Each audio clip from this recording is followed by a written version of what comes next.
প্রদীপগুলো কত করে? ঠাকুরের এই থালাগুলো কত করে জিজ্ঞেস করতে? ওই থালাগুলা অনেক ভারী রে, কত করে জিজ্ঞেস? ঠাকুরের থালাগুলো কত করে গো কাকু?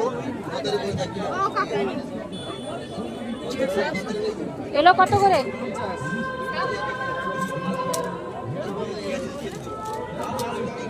এগুলো কত করে?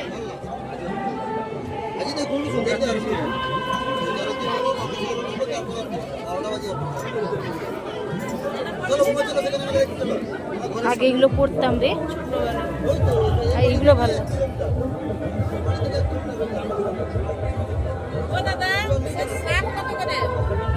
সব 60 টাকা। তামার হবে, তামার মাল হবে।